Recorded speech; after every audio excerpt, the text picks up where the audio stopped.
تو اللہ کہتے تم مجھے یاد رکھو گے میں تمہیں یاد رکھوں. تو ہمیشہ یہ بات یاد رہنی چاہیے کہ مجھے اللہ کو جواب دینا.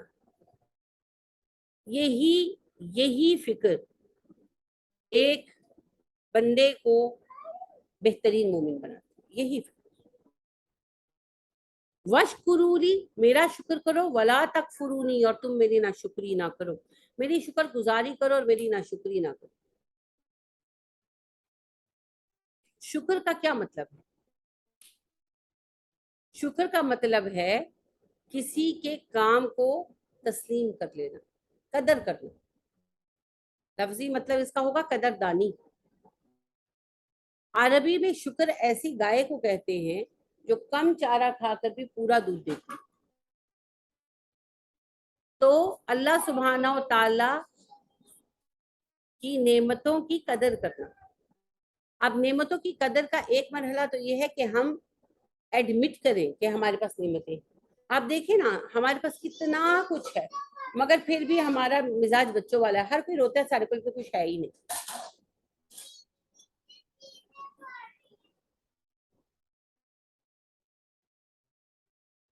آپ یہ دیکھیں کہ میرا اپنا یہ مشاہدہ ہے، میرا آبزرویشن ہے کہ گھر میں کرائے کے گھر پہ رہتے تھے اور ریڈی لگاتے تھے، 4-5 بچے پال رہے تھے، ایک آدھ سائیکل تھی. اللہ نے فضل کیا، گھر اپنا بن گیا، گاڑی لے لی، بچے آفیسرز لگ گئے اور خوشحال ہو گئے سارے.